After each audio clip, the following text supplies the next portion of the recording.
So let us take the first question now. Anyone?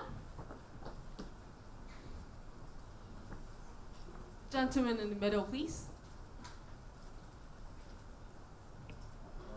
Thank you so much. I'm Hugo Chang. I'm from the management school of our faculty.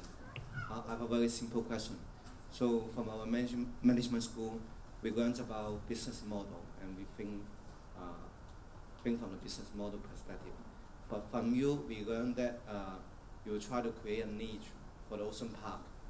So my question is, if you look at a company is almost bankrupt, let's say for example the ATV, how? I'm sorry, Not a good example. So how is your way to tackle the problem? What can you give us some advice? Thank you. You know, ATV is a good example, actually, of what not to do. I mean, the biggest problem, of course, because you had a competitor, TVB, which really ruled Hong Kong by so many years, you know, but had popularity amongst most of the population. ATV, unfortunately, had ownership that didn't have creative people. I mean, TVB actually was getting older because Run Run Shaw was very old, and because they had no competition, they could really rule Hong Kong. ATV, if it was me, I would have surrounded myself with a lot of young, creative people. The programs I would have invested in would have been something special, one or two that were really, really special, that people start to gravitate to you, to come over to you. And instead of, you know, I went actually, to be quite honest, I was asked by, at that time, Wang, that was one of the owners of ATV, to come and look at ATV and become the chairman many years ago. I just looked at the culture there, and I just thought they were doing everything wrong. There was no energy, there was no just buying old programs and thinking that you can get by on that. It's not that difficult to make it work, to make it relevant to the Hong Kong population by having a few programs to start with that really people can really, you need one or two, that suddenly everybody looks at you differently. Wow, you have a winner. ATV never had a winner. And that was the biggest problem. So as I'm saying to you, like it is with Ocean Park or Lan Kwai Fong or anything else, in management you're taught to have a business plan, have something, but the innovation, what's up there, the creativity is the most important thing. Make it different, make it better. Look at what the competition is offering, like I did with Disney and Ocean Park. Write down what TVB has to offer, and write down what ATV is offering, and you see there's a big difference. So now what do you need to be better than TVB? And then surround yourself with those groups. So you need a game plan. It's quite logical. It's not that difficult. Just using your brain and thinking out of the box how you could be better. Well, I do hope nobody from ATV is here, so can we take the next question, please? Probably not. I saw the news report coming in that they're probably not going to be around. The gentleman in front, please.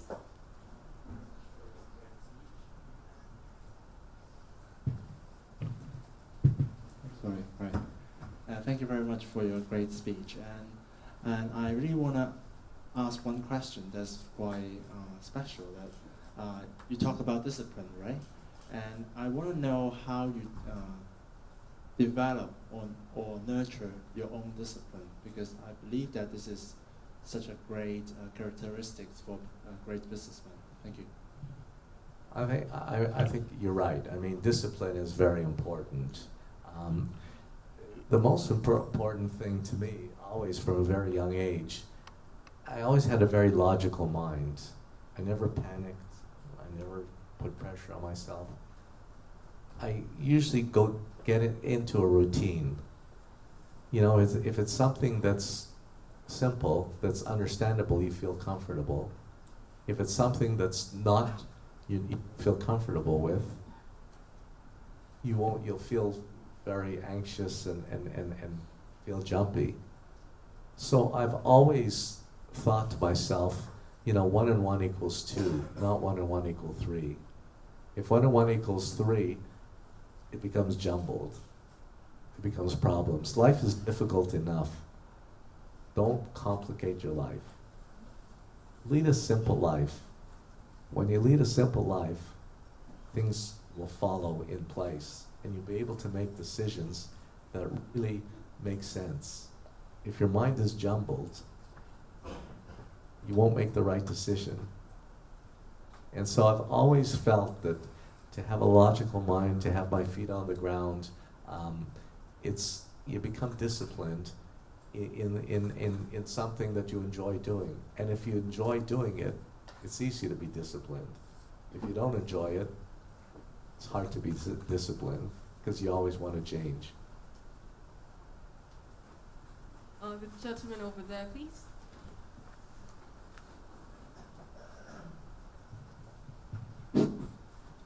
Thank you, Dr. Zeman, for the inspirational speech. And Vincent from the Bachelor's of Economics and Finance. Actually, I have 2 questions. First one is, as you pointed out, that your business philosophy is really clear and all the business journey seems really smooth from our perspective. So my question is, have you ever encountered any major obstacles or potentially failure, and how do you cope with them? My second question is, what is your philosophy on work-life balance? Thank you. Of course, everybody encounters problems every day. As I said earlier, if you surround yourself with the right people, attack the problem immediately, work with it, overcome it. There's always a solution. Most problems are man-made. Most problems are created by man. So they should be easier to solve. And the longer you leave something, the longer you leave a problem, it becomes bigger and bigger. And then it becomes much more difficult to solve. And so if you attack it first, you don't have to worry. As I said earlier, stay ahead of the curve. And so, of course, there's problems every single day. We have businesses, in China. China, of course, is a big market, but it's not an easy place. Different culture, different cities, many, many different things, government regulations, crackdowns on corruption, many, many things. But you work around it. And so we've always been, I can't say I don't have problems, but as long as you solve them, it becomes easier and easier. And so I've always been able to kind of stay ahead of the curve. The second question was, what life? Work-life balance. Work-life balance. For me, work-life, I enjoy everything I do. So I say I don't work. I actually hate work. But if you, every day is a holiday. If you enjoy what you do, then it's really not work. It's really, you can't wait to go to work. You can't wait to do the things that you have to do. But if as I said, if you're in a job that you hate, you're going to be looking at your watch every 10 minutes to see when is lunchtime, when can I go home, because it's a real job, and then you'll probably get sick in the end, and those are the people that get heart attacks and are unhappy with themselves, and so it's so important that you love what you do, have a passion, have a desire, and then you can work. You can balance your work life and your leisure life pretty well. I do so many things, but I love everything I do, and so by doing that, I can't wait to do the next thing. The gentleman in the white shirt. White jacket. Sorry. My name is Stefan Auer. I love everything what I do too. I'm not an entrepreneur. I am director of European Studies at this university and enjoy it thoroughly. I only moved to Hong Kong a year and a half ago. I found your talk very inspirational and your meteoric career very inspirational. But a few things I want to ask you about. Two things. The first remark you made, when you think too much, you won't be an entrepreneur. Correct. Should we dissolve this university so that our young people don't think too much and become successful entrepreneurs like yourself? But that's somewhat flippant. I believe in university as an enterprise, and that's related to my second point. I see my role as making our students to think outside of the box. My career is also non-traditional. I failed as an undergraduate student. I moved 4 countries. I grew up in communist Czechoslovakia, which I escaped. So I find even your life inspiration. But having escaped from communist Czechoslovakia and having studied European traditions, I learned to appreciate what is very easily taken for granted in the West, that there are certain political conditions, including the rule of law and the freedom of speech, that make creativity possible. And that is, I think, very special about Hong Kong. Though not yet democratic, it is free. And it is underpinned by a strong commitment to the rule of law. I believe this is quite different in China.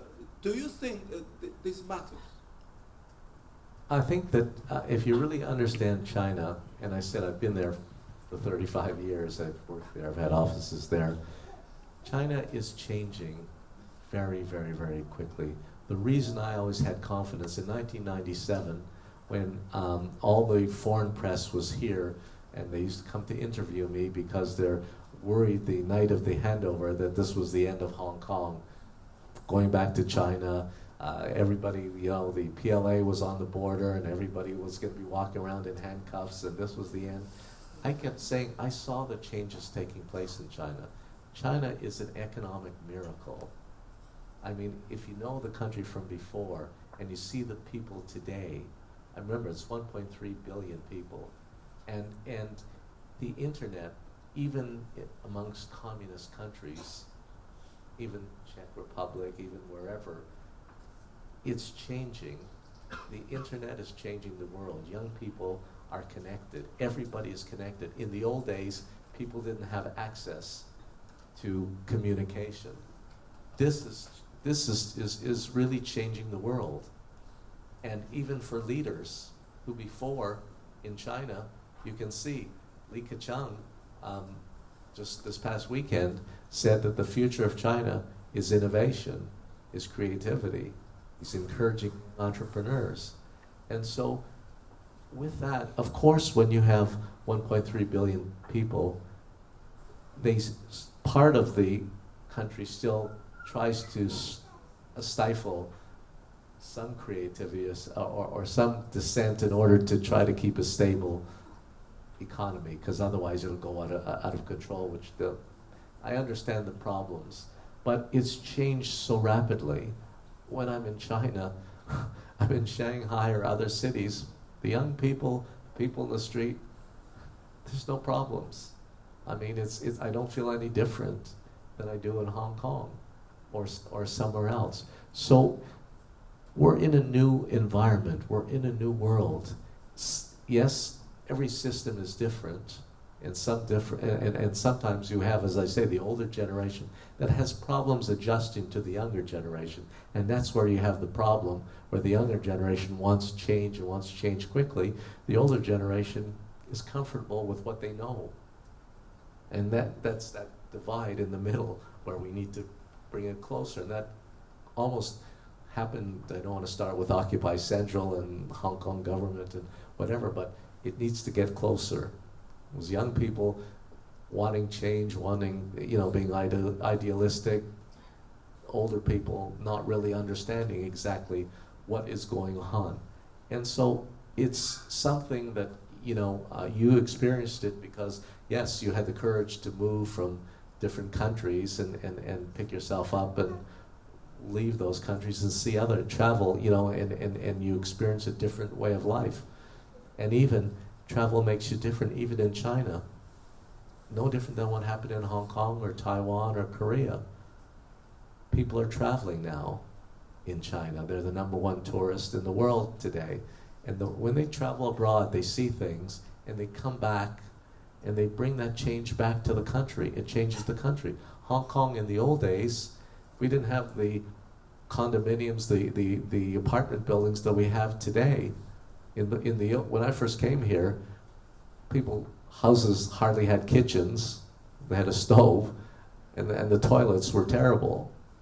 And the lobbies, there was no lobby in the apartment buildings. But then after Tiananmen Square, people went to Canada and the US and Australia, and then they came back here and they demanded, I won't buy that flat. I want a nice lobby with health clubs and exercise rooms and all that. And things changed. And so it's important that innovation, you can't stop that. That's changing, as I said. We're now living in a world of speed. And governments cannot hold you back anymore because they themselves are changing and the people are changing. And that's why I say it's for young people today, they're the ones that will bring about the change because they understand this world. I understand it because my business is all young people. That's what I'm involved in, creativity, young people. And so although I might be older than most, but I understand it very, very well. Just I'll give you a quick example. During Occupy Central, Mr. Tung had organized our foundation. And I was part of the R Foundation to try to help. And, you know, their hearts were in the right place. They wanted to, didn't understand what was going on with Occupy Central. I was there every day. I wanted to understand the students and be with them to, to understand what was going on. And I looked around the room. There's 88 members in our foundation, and the average age was about 70 years old and up. And although they meant well, and I stood up and I said, "Do you understand at Occupy Central?" I said, "How many people in this room know what Facebook is, WhatsApp, WeChat, Weibo?" That's what we're dealing with, social media. I said, I guarantee you 75% of the people in this room don't understand what I'm talking about. And so it's important that it's causing change. The social media, the connectivity between the world, change is taking place very, very rapidly, especially in universities. What I say, even for universities, even with professors and teaching, because this is moving ahead of the of what is being taught the moment in schools, because it's moving so quickly. And it's important that every university understands that and teaches the faculty, teaches the professors to think how we can be part of this movement. And those universities that really embrace that, and those countries that embrace that first, and that's why I'm urging Hong Kong as well to embrace the changes in this, then you can lead. Then you'll have new industries, not just property market and stock market and financials. This is the future. Shall we have the last question? Okay. You're the boss. The lady over there, please. Hi, Dr. Zeman. Thank you very much for sharing. I'm Debbie from School of Business. I just want to know what's the next big thing that you think Hong Kong can do to stand out from all the other rapidly growing cities in the region? Because it seems to me that here, a lot of industries have become mature, and manufacturing doesn't work out here, and in service sector, we excel, but it's something that we've already developed. So what's the next big thing that you think that we can do? The next important thing, and probably, the most thing, is the passing of our votes that we need to pass 2017, to pass the vote 2017. that is something that is really crucial. I've said this publicly. That is something that is very, very crucial for Hong Kong, because if we maintain the same system that we have, the system is broken. The system does not work at this moment, and we need change. Change is good. Even if I know some of the pan-democrats have banded together and said they're not going to pass it, and that would be a crime for Hong Kong, for everyone in this room, because if we maintain the same system that we have, we will stand still. It's important we take a baby step forward, saying this is not true universal suffrage. What is universal suffrage? What is true universal suffrage? US has their own system, UK has their own system, everyone has their own system. So in Hong Kong, we need a total paradigm shift. We have to pass that first. Then we have to look at, as you say, we're good in services, we're good in financial institutions, but we have to now look at creative industries, something that's very, very important. We used to be very good at that. We used to be great at film, we used to be great at everything else. Look at what Korea did with the help of government. Today everybody loves Korean. And so I think creative industries, I think IT industry, really being innovative, setting aside places where we can excel with the new industries, leading the new industry, attracting, because we're a low tax base, we're the way to China, in and out. Shenzhen is much further ahead, Hong Kong is, in the IT industry, and e-commerce is the way to go. So it's really, really important that we really sit down and plan out how we can attract this new industry. I said yesterday to the chief executive that I thought that maybe we should, to attract companies here to open up in Hong Kong, because I know we're IT illiterate at the moment. How can we change that? It's maybe doing a 5-year moratorium on tax. So attract new companies to open up here, and that will bring more creativity, more innovation to Hong Kong. And the other thing, of course, is we have to fix the residential market, because that's a huge problem in Hong Kong, and until we get that under control, and I have ways, I'm not going to go into it here, but I have ways that I think we could really house people so that people can then relax and think about creativity and think about innovation rather than worrying about, how do I get out of my subdivided flat and having 6 people living in a 300 square foot flat, which should be in Hong Kong. These are problems that we have to solve, but we've got to change the system to make sure we unstick LegCo and get things through LegCo so we can work together. Thank you very much. Dr. Zeman, please remain on stage. As a token of appreciation, the co-organizers have prepared the souvenirs for you. May we now have Ms. Wu to represent Business Association, BEA HKUSU, to present the souvenir to Dr. Zeman. Am I allowed to stand up?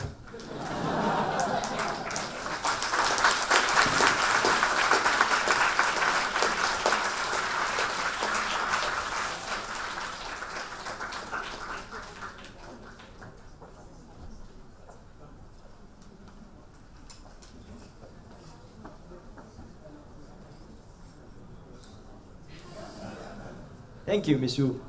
Next, may we now invite Professor Patrick Chow to present a souvenir for the faculty.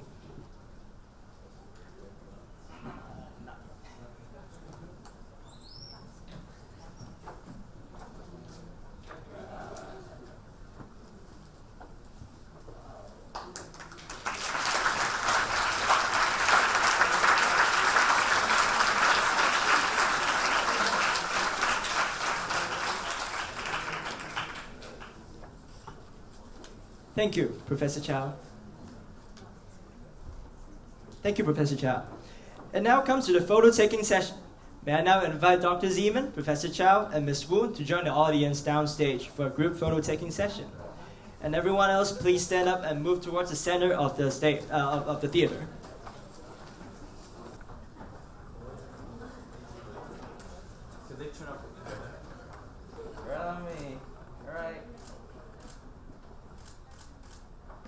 Anybody want to wait? How about that? Hey!